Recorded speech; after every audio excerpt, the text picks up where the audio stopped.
I'm going to use a number 9 gouge to put in the scales, stabbing them in like this. Make sure we get it the right way so that the scales lead backwards. Don't make the mistake of putting the scales in the wrong way round. And I'm not going to cover the whole fish. I'm just going to cover an area from about here towards this, the top of the operculum here, along here, just to about there. So I'm just going to cover a top area so you can see it when you're looking down at it. So I'm going to put my first stab cut in here, and remember it's this way round. So I'm going to put one on the halfway line like that, and then another one here, and then another one there.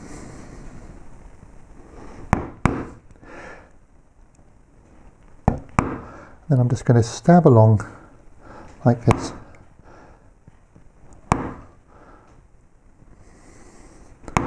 Where I need a half scale, if you like, I'll find a tool that's sort of matching this curve as close as possible. So if this curve and this curve are more or less the same, then this one could go in here, for example, and stab that in. And so you can just add this extra little bit here.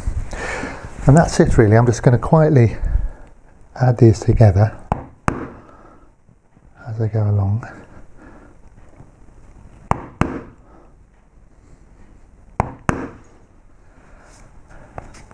I've matched the scales on both sides so they look as if they flow around the fin. The last thing we need to do is just wipe this over with 320, something like that, a very fine paper, just so that it feels tactile here. That's it.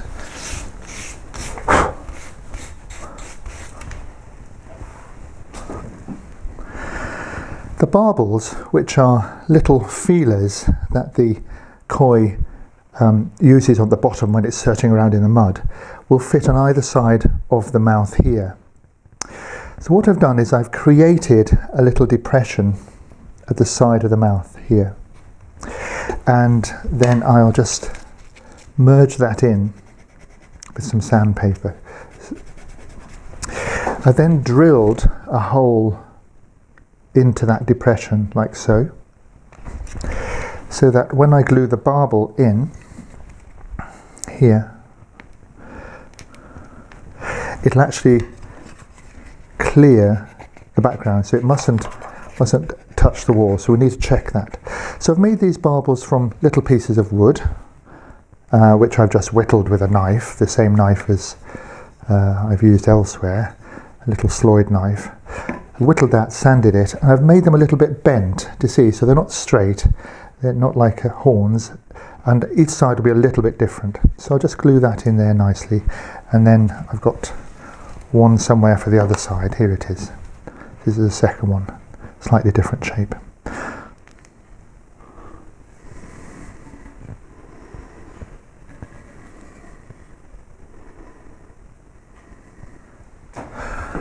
The first thing we need to do to hang this fish is to establish a vertical on the back.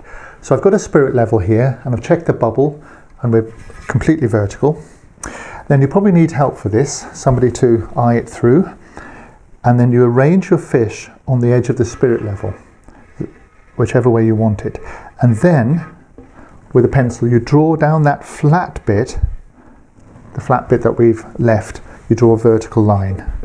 And then you have the vertical line down the back here. Here's the vertical line I've drawn down here. But before we go any further, we need to get rid of this hole from the carver's screw. So I've made a little tapered dowel that will go in here, and with a little bit of wood glue,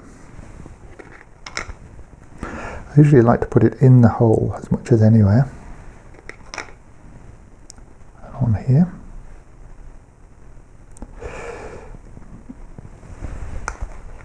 So I'm going to tap that home.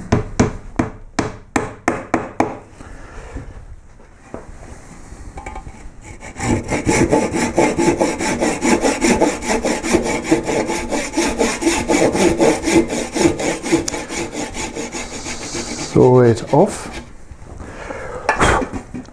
and then I'll just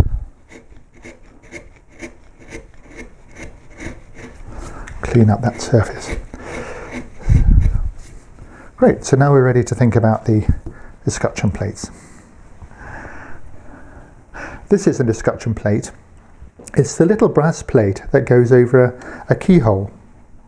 These I've chosen to fit this countersink Forstner bit, and I'll put a few notes about them in the download. Now I like to use them instead of like a keyhole plate like that. I like to use them upside down. So what happens is when the plate goes over the screw like that, so with the screw in the wall, the plate drops down and locks the carving in position.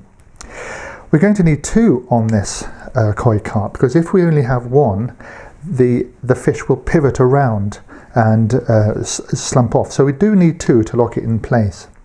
And these two will go apart a little bit like this. And what's important is that this vertical line we've drawn runs along or is parallel to the edge here of the plate.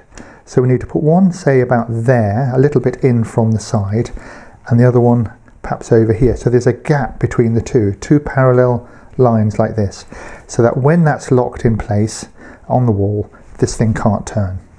So I'm going to mark the first one out here. I think it's going to be here. So I'm just going to mark that like this for the moment. And the second one will be over here, a little bit inside from the edge. Well, let me just show you how actually I'll move this down a little bit because I don't want the screw to go into this end bit here. So I'll just come down here, touch, like that. So that's going to be my second plate. So let's just look at the first one here. We don't need to worry about the orientation at the moment, but we do need to set this back into the wood. So I'm going to get my drill, and I'm going to put my first countersinking hole smack here.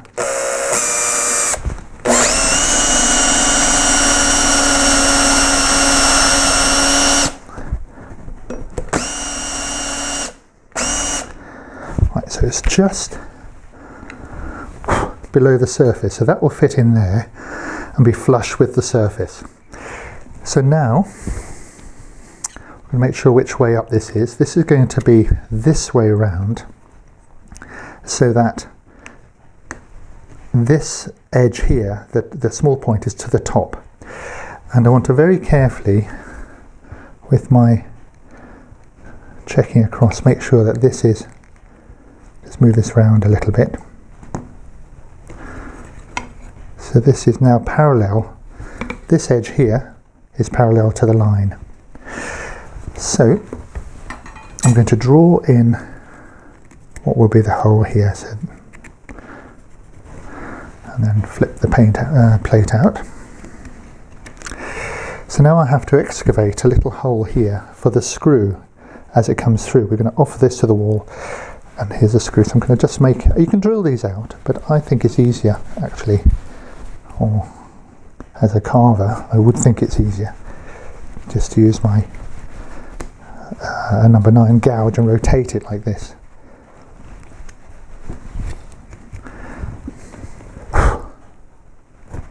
So we can take this bit out here. So I excavate a hole, and what this will do is just allow the screw to go through the plate and slot up. Then when I've put that back in place, I'll screw that down with a couple of little screws.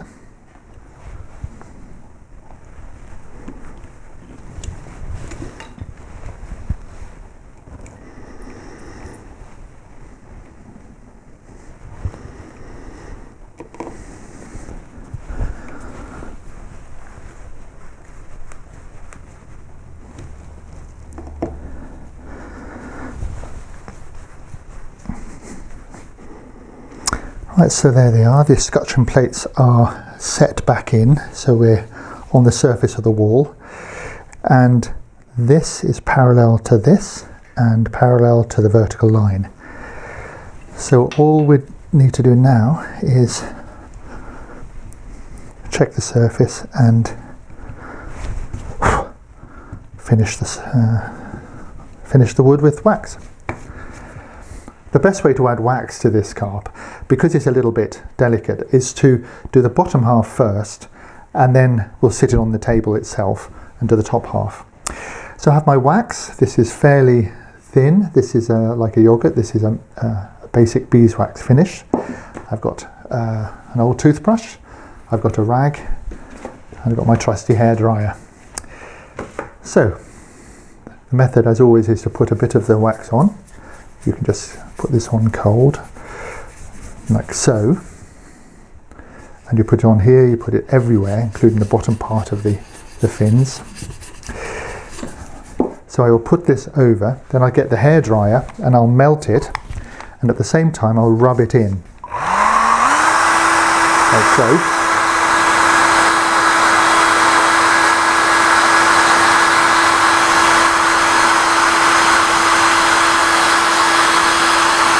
And can you see how that's now really loose and is soaking into the wood?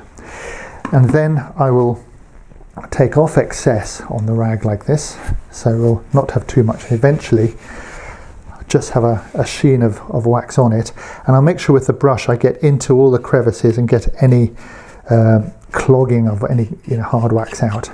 So that's what I'm going to do. I'll put a lot of this on first, then the hairdryer, and then taking off excess. Oh, and I don't mind about these. I won't worry about getting wax on the escutcheon plates.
This wax is tacky for a while, so once you've finished,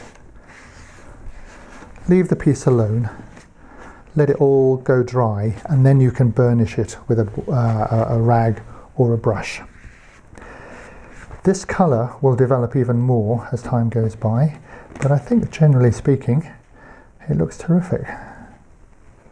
And with that, the koi is finished and ready to hang on the wall.